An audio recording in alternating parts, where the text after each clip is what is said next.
always liked Val Kilmer. I grew up watching his movies and I always thought he was a great actor, but I never actually knew much about him until I watched this documentary, Val. And this documentary really surprised me. I almost skipped over it, but I went ahead and decided to watch it.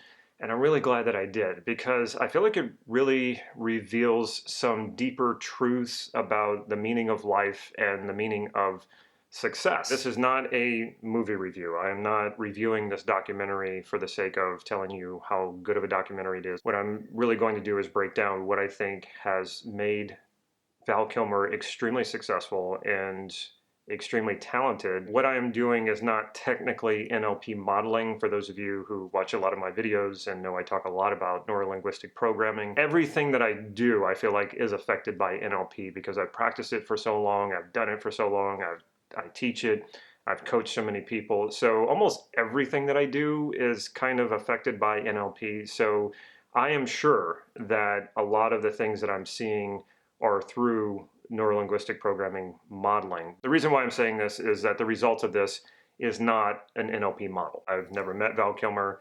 I don't really know anything else outside of what is in this documentary. My name is Val Kilmer. I've lived a magical life. When I heard this in the documentary early on, it really said something to me. It really spoke to me, and I was like, "Wow, isn't that really nice?" It's an acknowledgement of how good his life has been.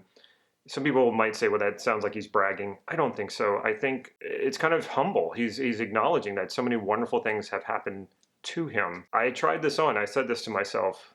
I've lived a magical life. What happened for me was a lot of things did jump out in my life that I was like, yeah, that was really magical. I don't even know how I would explain how that happened. It just kind of happened and it was magical. So I was thinking about this and I was like, I sat with this, I did a meditation on it and I said, okay, I live a magical life. And I just noticed what came up for me.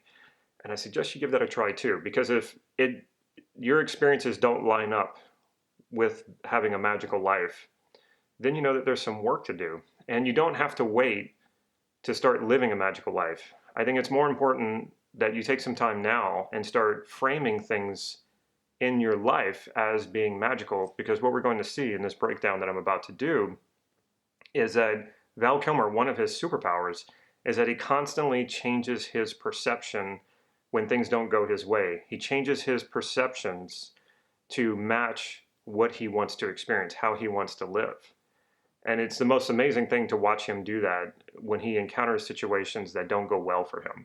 And I really think that this is one of the keys to his success. And I'll dig a little bit deeper into that as we go. The first thing you can learn from Val Kilmer is get started now. Val Kilmer realized very early in life what he wanted to do. He first started acting in his younger brother's movies when they were just kids. And his father was a real estate developer. And Roy Rogers' ranch came up for sale and his father bought it. And so this ranch became sort of like a film set for them. He's acting very, very early. The more you do something, you're going to get better at it. So he had a really, really early start. And then later in a school play, he made a bunch of people laugh. He made everybody laugh. And he realized, this is what I want to do. So he was like in his early teens when he realized, this is it. This is what I want to do. I want to be an actor. I'm always amazed by that. I'm always amazed how some people just know at such an early age, while some of us have to go through years and years of self-discovery to figure out what it is that we really want to do. But there are some of these anomalies. For whatever reasons, he was blessed with knowing very early on what he wanted to do with the rest of his life. Now, that's not normal. And you might be thinking, well, what can I learn from this? I can't go back and rediscover that in my childhood. That's past. It's in the past. We can't change the past. Well, that just means that it's time to get started right now. Yes, you may be a little late, but that doesn't mean you shouldn't start. So start now. Stop waiting. Go for it. And so some of you might be saying, well, wait a minute, I don't know what I want to do. I'm not sure. Then that becomes your reason to be. That becomes your focus, is discovering that. And that's a wonderful experience. That's a wonderful journey to do that. And in the process of doing that, you're going to discover some amazing things. And even if you go the rest of your life not finding that one thing like Val Kilmer did, you will still live an amazing life of having all these adventures while you're discovering yourself and discovering the world around you in order to find what it really is that you want to do. So get started now. If you believe in something enough, it becomes real.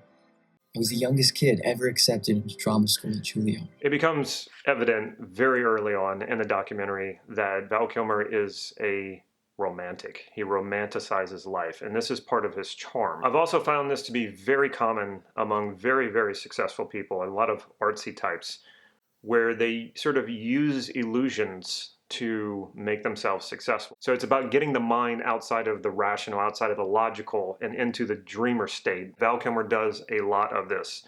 Now, this can create a problem if you're too in the dreamy state and too much into believing, oh, if I just believe it, then it's going to happen. It's a very seductive idea, and the people who get seduced into it typically are the people who don't want to take any action, people who don't actually want to get up and do anything. So they think, oh, well, if I just believe it's going to happen, then it'll just happen. This is not how Val Kilmer functions at all. The guy was a crazy workaholic. The beliefs that he believed in, that he wanted to make true, were backed by not only lots of action, but incredible commitment and incredible dedication, to the point that he would dedicate himself to a role that he wasn't even given yet. So when it came to believing in the things that he wanted to make true, he put the work behind it. He put the action into it. It wasn't like he just sat around on his couch trying to convince himself that the things he wanted to come true were just going to come true.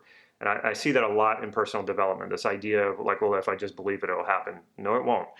You have to back that belief up. If you truly believe it, then you're going to act as if you're going to do those things. So the lesson here is to be somewhat purposefully delusional, but make sure you're backing it up with action. If you want to be a pro athlete, if you want to be a singer, performer, actor, and you want to believe in making it, whatever that means for you, then you need to be acting as if you are actually doing those things. The next lesson is competence creates confidence, which creates more competence, which then creates more confidence, and then on and on and on and on. The more competent you become at something, the more confident you will be at it. And because you are more confident at it, you will do more of it. You will take more risk. You won't fear failure because you know you can do it. You acquire more competence, you will then keep acquiring more confidence, and this just compounds on itself over and over again. So Val Kilmer gets accepted to Juilliard, and at the time, he's the youngest person ever to be accepted to Juilliard. So you can imagine what this did for his confidence. But he was always backing it up, like I said, with action and practice and doing more and more. So the more competence he created, the more confident he became, and then he in turn kept developing that competence. The next lesson is having an early awareness of mortality. Right when Val Kilmer got to Juilliard, right before his classes started, he found out that his younger brother, at 15 years old, tragically died. And this is the younger brother who made the movies that he starred in. Of course, it hit him really, really hard. Well, what I think it did for Val Kilmer is he realized that at any moment, everything can just be taken away from you. I think what he realized is life is short and there's no reason to hold back. Just go for it. When we think about why we hold back in life, if we put that in the framework of how short life is, how it can be taken from you at any time. You can die at any time. There is no guarantee of how long you're going to be on this earth. When you really think about that, it really puts life in perspective. And all those things that you were holding back for, all those fears you had, all those limitations you had, they start to fall away. We might as well drop all of our inhibitions, drop our limitations, and just go for it. The next lesson is balancing seriousness with playfulness. Val Kilmer's approach to acting, as you'll see in this documentary, is about as serious as you could possibly get. Like there aren't many actors who can say they take the craft more serious than Val Kilmer did. He just really went at these characters and lived as these characters, became these characters. Yet at the same time, he seems to possess this incredible ability to not take himself serious at all and to be extremely playful. And that might even be more pronounced now in his life because he has lost his voice. He has something of a voice left, but he unfortunately had cancer of the throat and had to have a lot of it removed. Acting as he used to do it is pretty much not going to ever happen again. The result of that seems to be that because he doesn't have much of a voice left, it comes out in his body. Like he's constantly playing around and being playful. And this really adds to his charisma. This is one of the things that I've seen in many, many successful people. And when I say successful, I'm not just talking about like money or achievements, but in being happy and fulfilled in life. People like that don't really take themselves too serious. They know when it's time to play, and play, they try to bring play into everything that they do. So it's really important that no matter how serious you are about what it is that you want to do and what you want to succeed at, that you always bring in an element of play. And actually play is the way that we learn best. If you watch kids, how they really learn is by playing. If you watch kittens, if you watch puppies, they learn by playing. And you will learn much faster when you make it playful.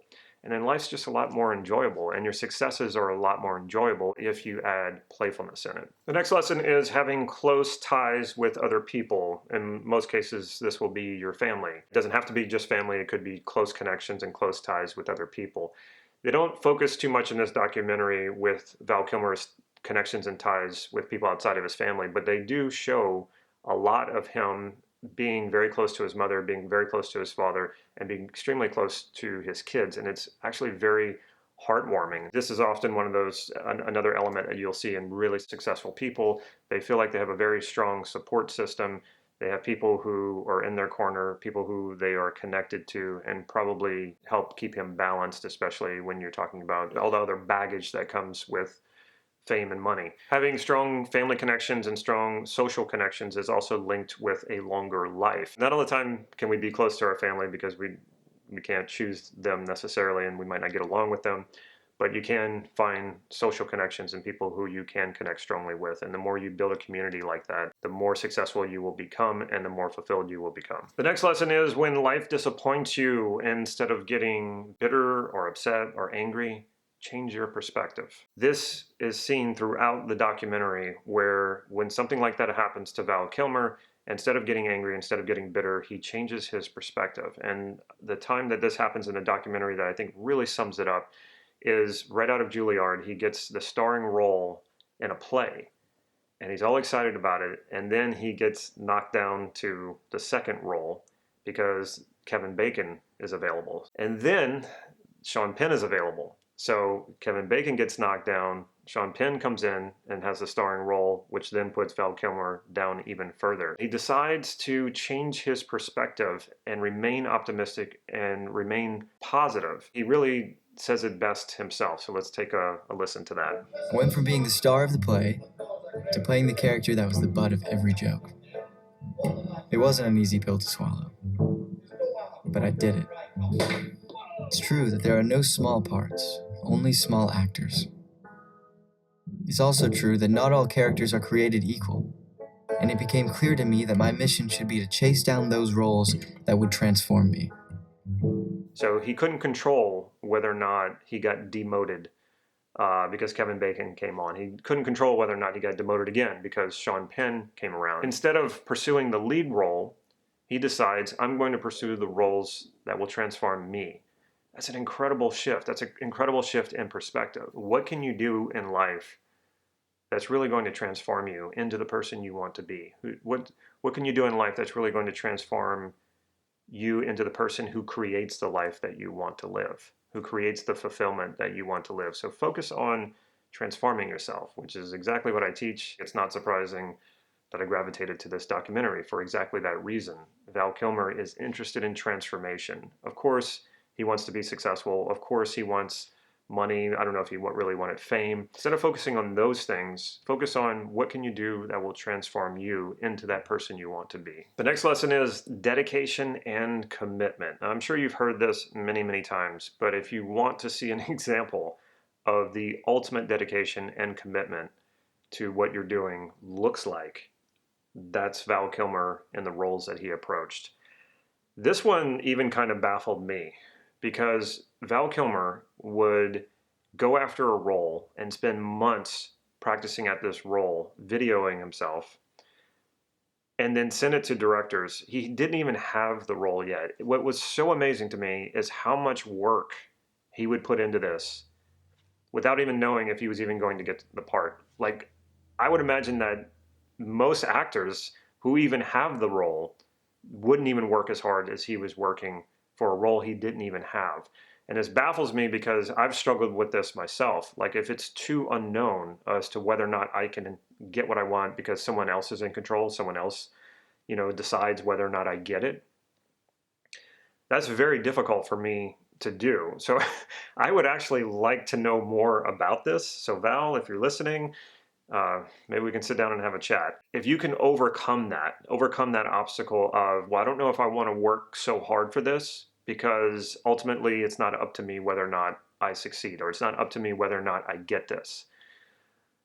I think you can't fail at that point. It's kind of a paradox, isn't it? Like, if I'm that committed and I'm that dedicated, even if I don't get the role, at some point something's got to break free. Something that will put you over the edge. At some point you will become so good at what you do that you will be undeniable at a certain point. So what are you willing to dedicate yourself to commit yourself to, knowing full well you might not succeed, you might not get what you want? Is there something in your life that you could be that committed to and that dedicated to? Because if you are, I would say there's no way you can't succeed. The next lesson is self-reflection. As I mentioned, a good chunk of this documentary is made from videos that Val Kilmer has made throughout his entire life. What is the result of that? It's an incredible way to self-reflect. I'm not saying that everybody needs to grab a video camera and do this, but do you have some means of self-reflecting? Journaling for me is wonderful and easy. You don't need a video camera. I have plenty of video cameras, but I just love pulling out a notebook and journaling. That's a way of self-reflection. You can self-reflect when you meditate. Val Kilmer happened to use a video camera, which makes a lot of sense for his profession. And it affected him. It changes him. When people start getting in front of a camera, you cannot not change. When I started doing YouTube videos and talking to a camera a lot and seeing a lot of myself, of course it feels self-conscious. Of course you see a lot of the flaws in the way that you look or the way that you don't want to look. What happens is, though, you start to make those corrections. You start to make those corrections naturally. You start to make those corrections unconsciously. So being in front of a camera, videoing yourself does change you. But the bigger lesson here is self-reflection. How do you self-reflect? And the more you do it, the better. If you make an ongoing practice, a daily practice of self-reflection, it will change you. It will evolve you. It will make you more successful. You will get more out of life. You will take experiences that seem to just kind of pass by for most people, and you'll suck everything out of those experiences because you're self-reflecting on it, and you're going back and thinking about what was here that maybe I missed the first time. What I tell my students all the time is, after we do a group coaching call, I tell them the best way to learn this much faster and to get more out of it and to have more and more insights is to journal, to handwrite a journal for about 3 pages right after the call. Now, before I summarize all this and bring this video to a close, if you would like my notes on this video was a very unconventional video for me, and I took a lot of notes, and I watched the documentary 3 times in order to do this. If you would like a copy of my notes, I have typed them up and put them in a PDF, and I will email them to you. If you go to the description right here down below, you might have to click that little button that says Show Me More. Click that button and you'll see that in the description there are some links. You will see a link for these notes. I was writing about this in my journal and I got inspired to write this. No matter who you are and no matter what you want, getting it, having it, being it, living it, creating it takes committing to it fully. It's also not supposed to be easy. And it's also not supposed to be hard, but it absolutely should make you happy. And you should enjoy it. If you're not, something's not right. Overall, I want to say that I really enjoyed this documentary. I love documentaries in general. I watch a lot of them, and I'd have to say that this one ranks really, really high. And one of the reasons why is it's just so inspiring, and Val Kilmer is so infectious. His charm is so infectious. He's pretty much lost what he had created, that career that he created. And yet he still seems so incredibly happy and playful. And he says this wonderful thing about, the opportunities that I lost because of my illness. He says, weren't really opportunities. Like, it opened a door to a new life, a new way of living. You just can't help but like get sucked into that optimism and that positivity. So in this documentary, we see Val Kilmer so committed, so dedicated, working so hard, and yet you also get the sense that he's really enjoying it as well. And I think that that's a key to success that a lot of people leave out in their journeys.